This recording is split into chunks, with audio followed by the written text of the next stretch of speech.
Thank you all for joining us this afternoon. I'm Joel Rose. I'm the CEO of New Classrooms, and I'm joined today by my co-founder and Chief Program Officer, Chris Rush. Hello. Before we kick off, a few housekeeping items. First, everyone attending today is in listen-only mode, so no need to worry about being on or off mute or accidentally interrupting our remarks. The second is we'd like you to use the chat feature today to ask any questions. At the end of the presentation, you'll also have an opportunity to ask us questions, and a button will pop up so that we'll also be able to be in touch with you right away if you want to follow up with questions instead. And then third, I'm just going to cover what we're going to go through in the agenda today. There are really going to be two parts to the presentation. The first part is called Solving the Iceberg Problem, which is really about the philosophy of tailored acceleration and what's required for schools that want to embrace the idea of tailored acceleration.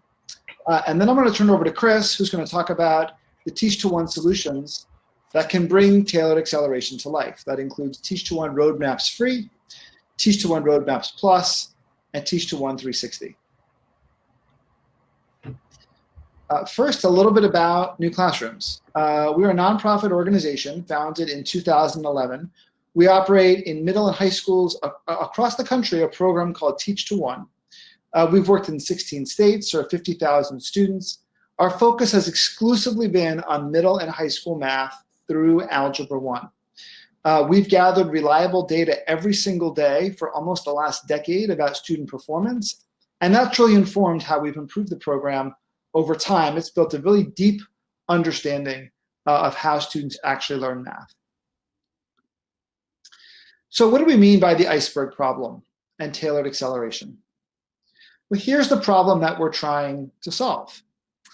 Research recently came out that showed that before COVID-19, in the average fifth grade classroom, there were 7 different instructional levels represented. As a former fifth grade teacher, I know this was certainly my experience when I taught fifth grade. I had students in my class on a 2nd grade level, students in my class on an 8th grade level, and everything in between. Roughly a third of students are coming into 5th grade 2 years behind, and this problem only gets worse as kids get further into middle school. We also know that because of COVID, school closures are going to make this problem far more severe. So this was data that came from NWEA that looked at what they had about summer learning loss, and they projected what the COVID slide would be just based on what they had for the summer. And so we have students who are coming in behind, and then because of school closures, falling further behind. This challenge is a particular challenge in math for middle school, and here is why. If you're a 4th grade student today, there are roughly 42 4th grade skills that you need in order to be successful on a 4th grade end of year summative assessment. But to learn those 42 skills, there's 22 skills you need to have brought with you from before the 5th grade. Like you have to know how to add 1-digit numbers in order to succeed with multiplication, for example. And then of the 42 skills you learn in the 4th grade, 30 of them are predecessor skills for what you learn in the 5th grade. So to be successful in the 5th grade, there's 40 new skills that build on top of 30 from 4th grade that also build on top of 19 from before the 4th grade. And this is how math cascades over time. So in order to be through algebra, there's 42 key algebra skills. But in total, when you think about all of the predecessor skills from prior years, there's really 147 skills that students need in order to be proficient in algebra. What typically happens is, let's say there's an incoming 6th grader. She might walk into 6th grade with some things she learned before the 5th grade, and then some gaps and some things she may have partially learned. She went to 6th grade and the same thing happened, picked up some skills, learned some others, partially learned others. But in the 6th grade, that 6th grade teacher is told to focus entirely on the 6th grade curriculum. And by focusing on that 6th grade curriculum and not considering the pre-grade gaps that that student might have, some of those skills will be learned, some won't be learned, and some will be partially learned, but more gaps are going to be created. When the student gets into the 7th grade, the same thing happens. The 7th grade teacher focuses on 7th grade material. Some skills are learned, many skills aren't learned. And so by the time the student gets to 8th grade, this exclusive focus on grade level material is causing more and more students to be further away from where they need to be in order to succeed in high school and beyond. We wrote about this problem extensively in a report we released last fall called the iceberg problem. What we argued is that when students come into 6th grade, there are some skills they're going to learn, but many they won't learn. And because we're only looking at the results on state summative assessments, all of that unfinished learning really stays hidden below the surface. And over time, it accumulates. So that by the time a student gets to 7th grade, there are some skills, the 6th grade skills that went unlearned are still there, and there'll be some 7th grade skills that are unlearned. And the problem becomes only more severe when students get into the 8th grade. We also see this phenomenon in national data. Nationally, also in every single state in the country individually, 4th grade NAEP scores are higher than 8th grade NAEP scores. Nationally, they go down by 6 points, but in every single state, they go down from 4th to 8th. This is not the case in ELA, but math is different because math is cumulative. There is this sort of standard instructional path where students learn material before the 5th grade, learn 5th grade material in 5th grade, 6th grade material in 6th grade, and so on and so forth. And that works for about 40% of students nationally. But for 60% of students nationally, they walk into 5th grade with some gaps. They're not on that standard instructional path. Tailored acceleration is about giving those students a path, a viable path to get on the main instructional path through a strategic mix of pre-grade, on-grade, and in some cases post-grade skills that allow each one of them to get back to where they need to be. Now, some students may be able to do that in a year depending on how far behind they are, but some students may need to be on a 2-year plan and some may need to be on a 3-year plan. It all depends on how quickly we as educators can provide students with the right mix of skills in order to get them back to where they need to be. That is what tailored acceleration is all about. So that same 6th grade student who walks in on the first day of 6th grade, instead of the teacher focusing exclusively on the 6th grade material, they instead focus on a specific mix of pre-grade, on-grade, and post-grade skills that best positions that student to accelerate. The next year, once they address those gaps, they work in 7th grade with, again, a mix of pre-grade, on-grade, and post-grade skills and address those skills. And then finally in 8th grade, the same thing happens. And as a result, students who are able to participate in this sorts of tailored acceleration are far better prepared for high school than this exclusive focus on year-over-year grade level assessments. So for schools that want to embrace this shift, that really want to enable tailored acceleration, there's 5 big things they need to consider in order to be able to do that. The first is to think about a multi-grade focus. In a traditional learning model, teachers focus on grade level skills no matter what. But with tailored acceleration, teachers focus on a mix of pre-grade, on-grade, and post-grade skills based on the unique needs of each individual student. So instead of focusing on what we would call the top of the column, the grade level material, teachers instead are focused on the full column. Not only the grade level skills, but the applicable and relevant predecessor skills from prior years that need to be addressed in order for students to successfully access grade level content. The second big shift is thinking differently about time. In a traditional school model, the drive is for students to achieve grade level proficiency within one school year, regardless of where they are starting from. But with tailored acceleration for some students, and this is especially true in a world around COVID-19, achieving grade level proficiency will require learning pathways that span more than a single school year.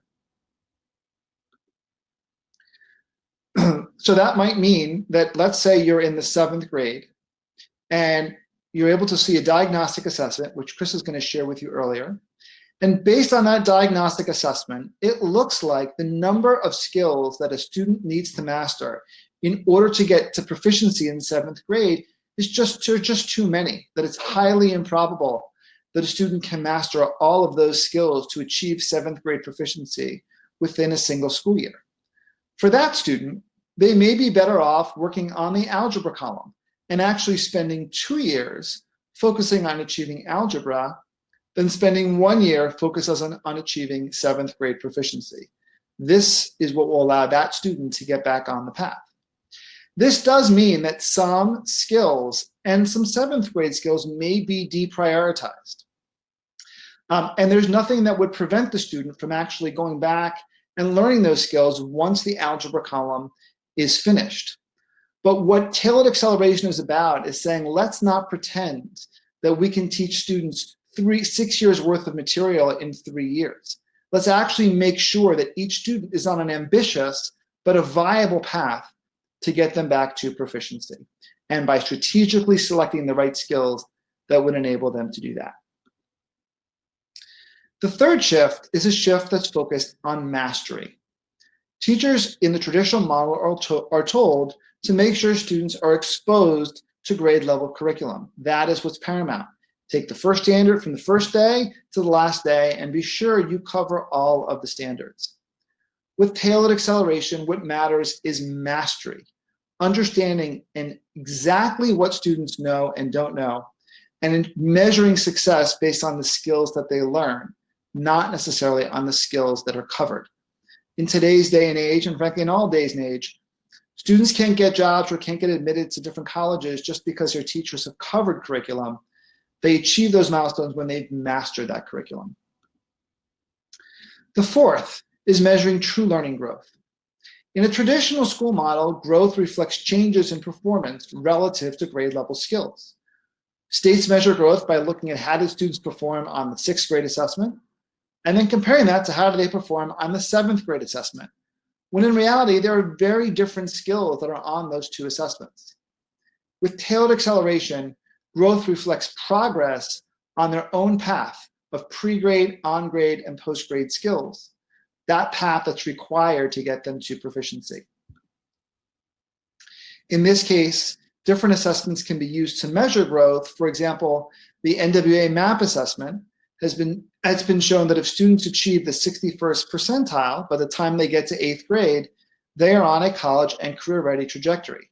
So you can imagine a student who takes the NWA MAP, and we can look at their percentile, and you can see how their percentile shifts semester by semester to make sure they're on a path to achieve the 61st percentile. That's just one of a number of ways that this type of growth can be measured. And then finally, if one asks, well, how does actually a teacher embrace and implement tailored acceleration? The key to the tailored acceleration is using multiple instructional modalities. As a former teacher, I could only teach one skill at a time to my class. I'm only human.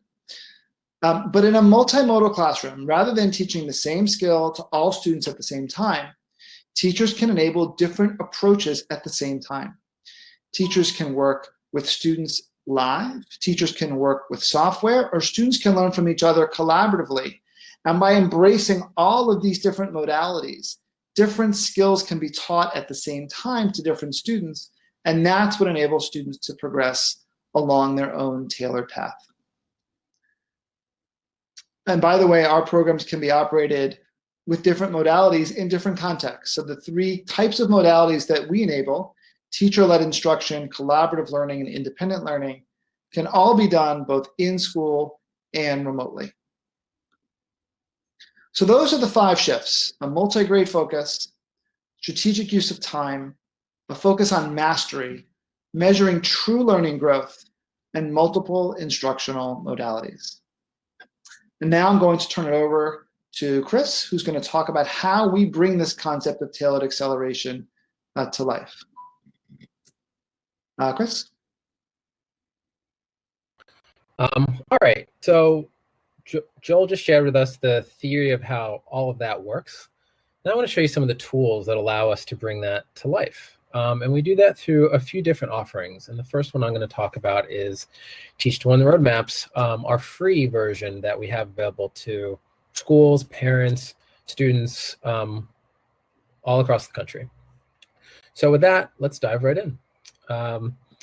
The whole point of this free offering is so that anybody can log in and quickly gain an understanding of exactly where they are in that journey. What do they know and what don't they know in order to be proficient in 7th grade or algebra, in order to be able to sort of chart a course to get there. And that's what this is about. So this free version gives you that personalized academic sort of roadmap of skills that gets you from here to there. It gives you overviews and a tracker so that you can make sure you understand what do we mean when we say factoring trinomials and circumference of a circle. Exactly what does that mean? What do you have to be able to do to pass that? And how can you check those things off that you're actually making the progress along the way? And then within that, there's of course some reporting so that you can monitor what's happening and see and navigate what's going forward and what you need to work on. Now, this basic diagnostic, it works in 3 administrations over the course of the year. So you can take one in the beginning of the year or whenever you're ready to start with this tool. Another one at the end of the semester or the middle of the year, and then again at the end of the year. And what that allows you to do is be able to check what your progress looks like on that front.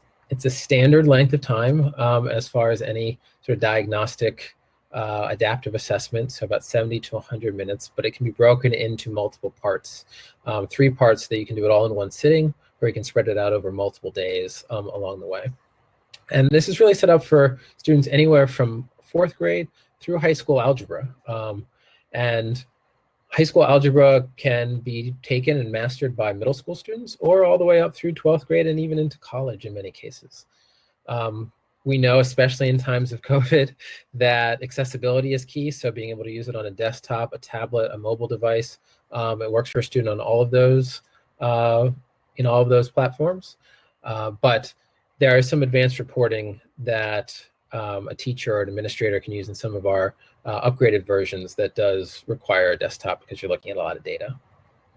To get set up in it, you can just log in. You can go to a website, sign up, log in, and take it. But if you're doing it for a larger set of students, you can do a direct end user import. You can do it through Google Classroom. You can do it through Clever. There's a number of systems out there. And it's completely free to people throughout the 2021 school year. So this is just looking back at that chart Joel was showing about the cumulative nature of mathematics. And as you look at what do you really need to work on from previous grades in order to be successful on and to be proficient on any grade level in that vertical. So where most programs out there that are personalizing are still focusing on giving you a pathway through those grade level skills, what's different here is it's not just focusing on those grade level skills that drive proficiency, but it's also looking at the pre-grade level skills and looking at that full column. Now, what this does by default, when you take this diagnostic, it's going to assess everybody on being college and career ready, the baseline for that, which is through Algebra 1. But also everybody gets to select another column. Oftentimes, it's the enrolled grade that a student is in. So, for example, you may have a 7th grader, and this diagnostic will help you understand what exactly is it that you need to know to be proficient in 7th grade, and what do you need to know to be proficient in algebra. And what that can tell you is that if you're really behind in that 7th grade column, you're not going to get through 100+ skills in a year, in which case you can try to do that, but you'll try in that 7th grade year and you more than likely won't get there and be proficient, and then you'll try again in your 8th grade year and you won't necessarily get there. But if you set your sights on a multi-year pathway up the algebra column, you can have a very high chance and likelihood of being successful and getting to proficiency. And what we find is there's not a single kid that when they take something like this, that there is not a viable pathway for them working a reasonable amount of time each day through the school day or at home in order to achieve that level of proficiency, which is just not what we're seeing happening in schools right now. Now here, if we just take a closer look, once you take that diagnostic, it really is a series of online questions that are there. Some are multiple choice, some are graphs, some are short answer, multiple formats, but they're all ones that can be computer scored right there for you. So here's a couple other examples on the screen here, filling out fractions and snowflakes. And here's one where it's about working with a graph. So you can see there's a variety of formats for it, not simply just looking at multiple choice questions.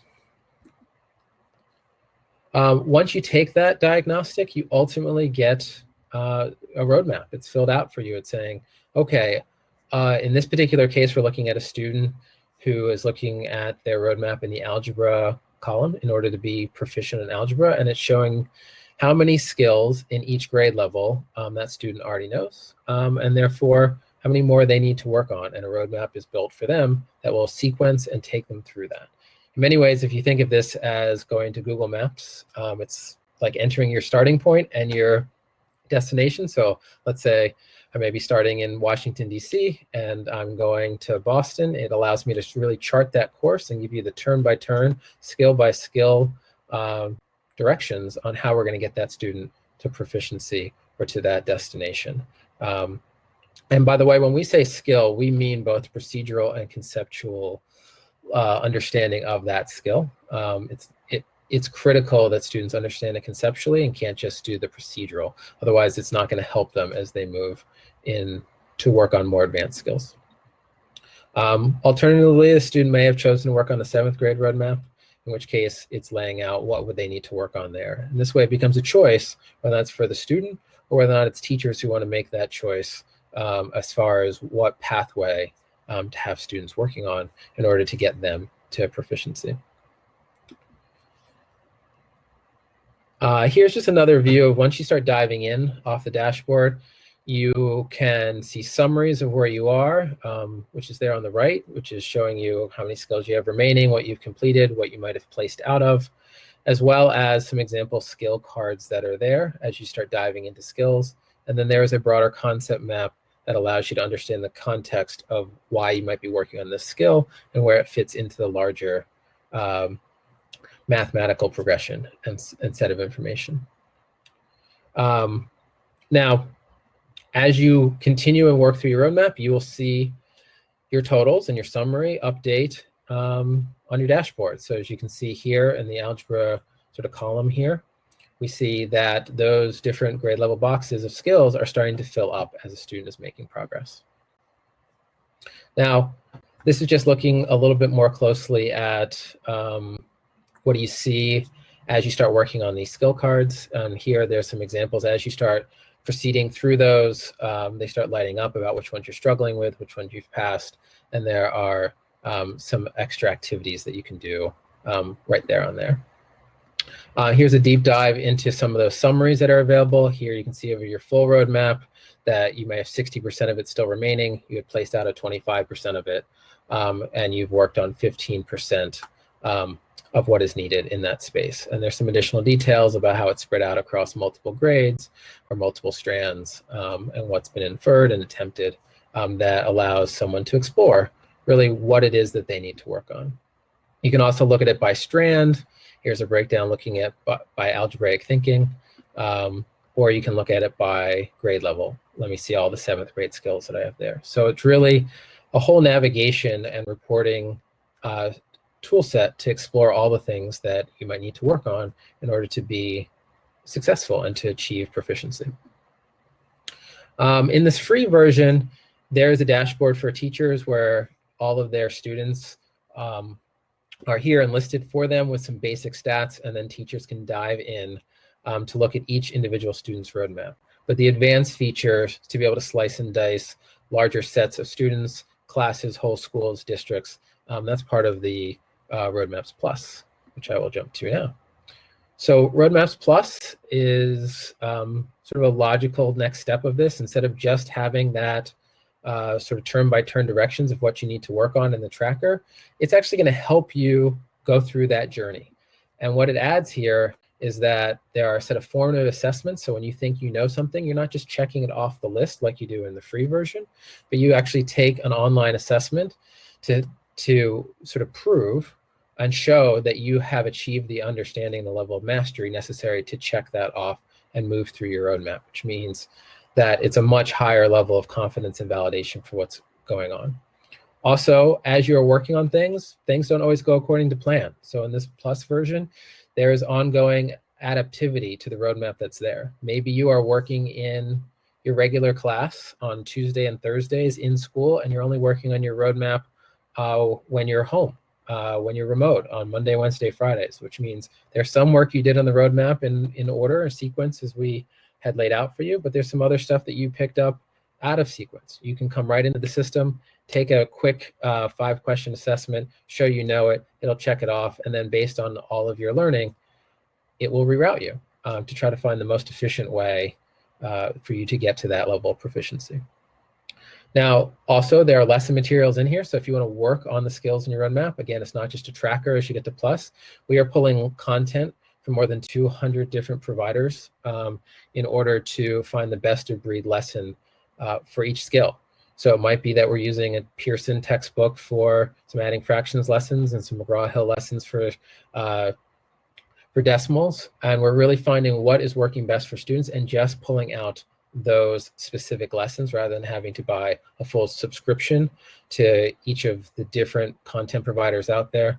It's very much like how we don't tend to buy full albums of CDs or records anymore, but just grab the tracks that we like from an MP3. It's the same sort of thing here. Grab the lessons that work and that have been working for other students. There's ongoing progress monitoring, and there's also student grouping tools and planning tools, which I'll show you in a moment. Here is just highlighting some of the details about pulling in the content from multiple places. And again, it's not just that we're dumping in a ton of content. We're looking at what is working. We're going through rubrics. We're seeing what's performing, and only those lessons stay in the lesson bank. And then as students dive into the plus version of this, these buttons light up that are here around lessons and assessments on these skill cards. And to zoom in on that, here you can see there's a skill overview, but additionally this is taking you to a bunch of those lessons and to those assessments so that you have the ability to actually work through your roadmap and drive towards proficiency. There are some more advanced features within the reporting. Also, all the skills in your roadmap are chunked into these nice smaller groups that we call playlists. So teachers can easily say to students, just work on your next playlist this week, or work on the next 2 playlists, and then they can score them based off of that without teachers having to go in and say, work on this skill, this skill, this skill. It's nicely chunked so that it can work for grading, it can work for assignments, and it's a quick, easy to go for schools. The skills that are put together are also put together in cohesive sets that may further foster student learning and understanding along their journey. And here we're just diving back into some of the more advanced teacher and school administrator reports. This is a report here where you have a list of all the different students that are running roadmaps, and it's tracking what skills are students sort of getting stuck on or paused with, which ones are they passing, which ones have they not attempted. So we can take a look at, we can really see the progress that each student is making, or we can look at it by skill and see which skills students are getting stuck on so that you may know what you should go teach a live lesson on when students are in school, or that they might not just be able to get on their own. If there are things that are online learning can be great and remote learning can be great, but it doesn't solve everything. It doesn't handle every confusion that a student has, and this allows transparency for teachers and administrators to understand where students are getting stuck and can inform the practice and the lessons that are happening in their classes. To close this out, I think these are useful for a variety of formats, but the plus version is especially useful for these B-day type situations where kids are both in school some days and out of school other days. It can just be a solution for the out of school time. It can be a solution for homework, and it can be a solution for an in-school supplemental program. So you can add a period for students that may be struggling with mathematics, or it might be a way that you can further differentiate where teachers are driving through a scope and sequence, but they have and they're rotating through groups. And when you're with a teacher, you're working on your scope and sequence. And when you are not working with a teacher, you could be working on your roadmap. Especially because these are accessible for students in a number of formats, mobile devices, and whatnot. Also, there are a number of accommodations that this can account for. So we really want to be inclusive for the student population that this can work with. The upgraded version is $15 a student a year, and the free version is obviously free for everybody throughout the year. With that, I'm going to turn it back to Joel. He's going to tell you a little bit about sort of our quick summary of some of our in-school offering, and then we're going to open it up to some Q&A with folks. I see some folks are starting to enter them into the chat. Please keep doing that. We will circle back to those in just a few moments. Thanks. Thanks, Chris. So the last piece of this will just be an overview of Teach to One 360. This is a program that we've been running for several years. It's our core in-school program. Think of Teach to One 360 not as just a tech product, but a totally different learning model that it really enables this sort of differentiation to happen systematically.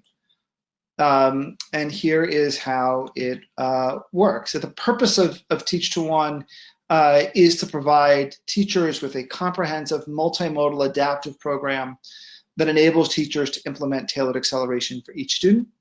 It's for students in grades 5 through 11, but it's through Algebra 1.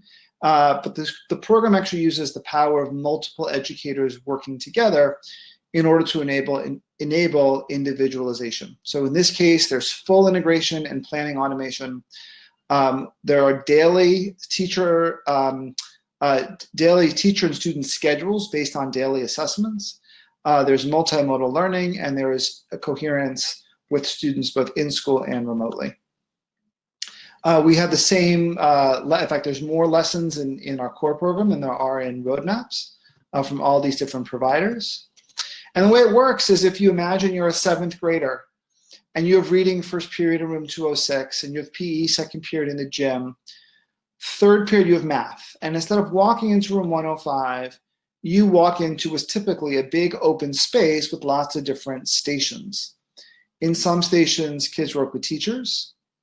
In some stations, kids work with one another. And in some stations, kids work independently. And when you walk in for math, you look up and you see a big TV monitor that looks like what you might see at the airport. And you see your name and you see where you're supposed to go. So you might spend the first 30 minutes working with a teacher in trinomials and 17 other students who need trinomials at that exact moment in time. Then you might spend the next 30 minutes in a peer-to-peer activity with trinomials. And then you spend the last 10 minutes with an online assessment in trinomials, and then you're off to social studies. That's the entire student experience. We then take the data and create a new schedule for each student for the next day based on how they did the previous day. So that is how Teach to One works. It can be implemented as a core or a supplemental program. It includes extensive both academic and operational support. There are plenty of adaptations to make this work in a remote context. Plenty of schools are using it now in this way. And that's $135 per student, excluding the cost for taking the NWA map. Other than that, thank you all for joining us, and we look forward to working with you in the future.